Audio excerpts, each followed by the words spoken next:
All right. I had somebody ask me how exactly it was that I was going to check the gap on these used rings that were in the block.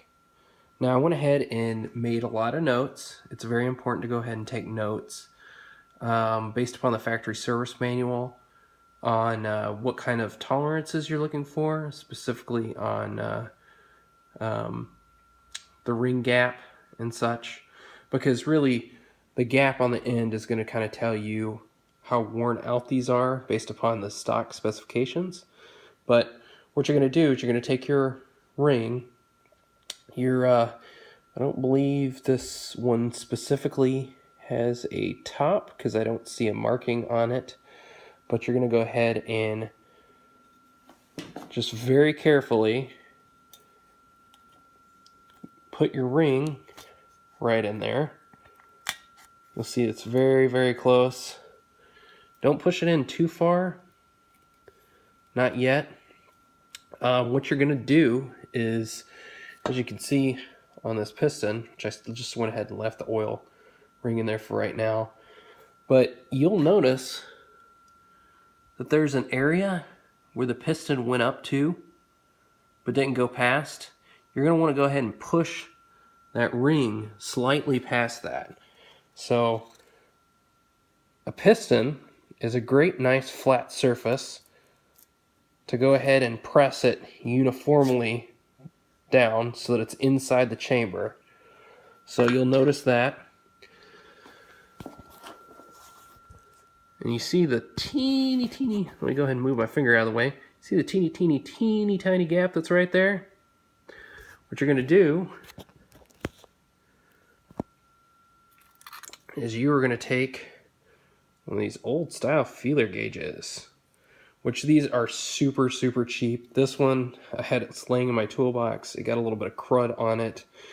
But all you're going to do is you're going to work your way through, and according to the specifications here, the top ring should be within 0.0106 and 0.0181 inches. So that gap right there is pretty tiny, but all I'm going to do is just start essentially inserting a feeler gauge into there, just like so. So I'll just go ahead and insert one. That one has just a little bit of play right there.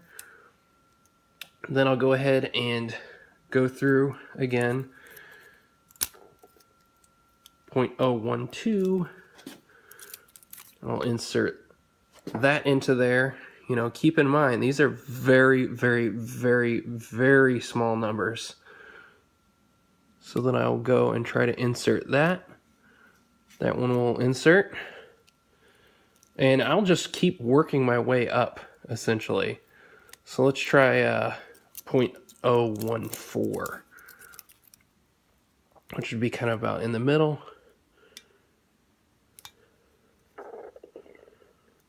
That one's starting to get pretty sticky. Came undone just a little bit right there. Let's see if I can show it to you. It's still pushing there. And you know what? Let's go ahead and go up just a little bit more to a 0.016. I mean, we're getting really close here to what the end of this ring's life cycle is.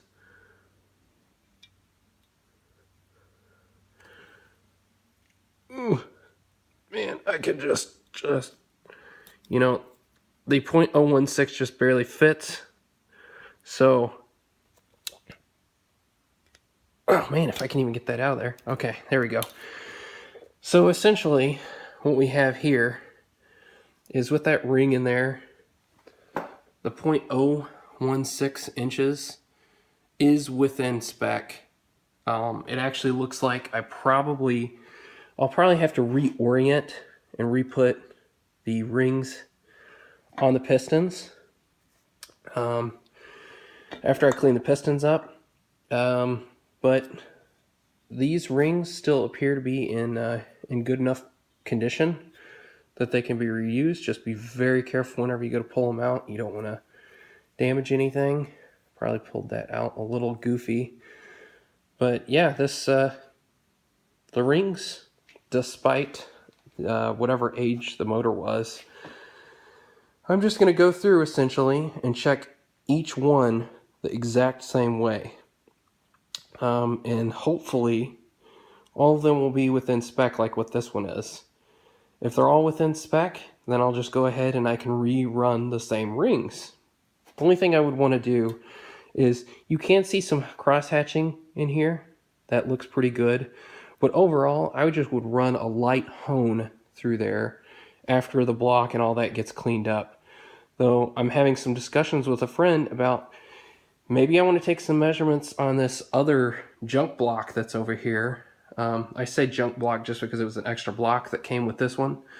But in fact, this block actually looks like it may be in slightly better condition. Doesn't look like it got as toasty as what this one did.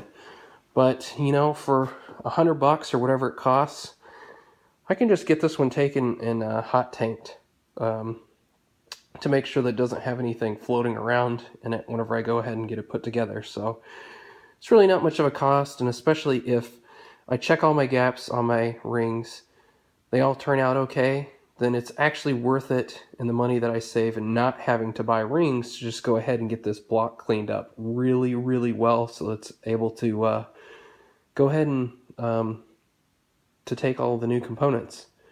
So anyways, I hope that helps, especially with the figuring out how to gap the rings.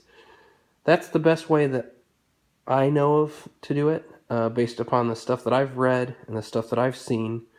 But if you've done it differently, just go ahead and leave it in the comments.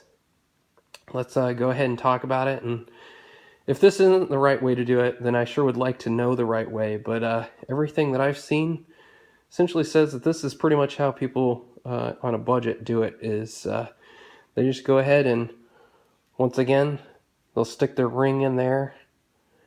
They'll just get it right below that edge.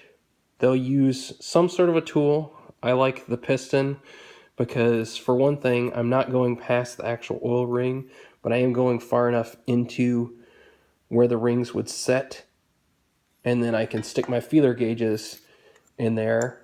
Remember, you don't have to spend a lot of money, but you just need some accurate feeler gauges that you can use. And remember, take really good notes. Anyways, that's it for today. Thanks, guys.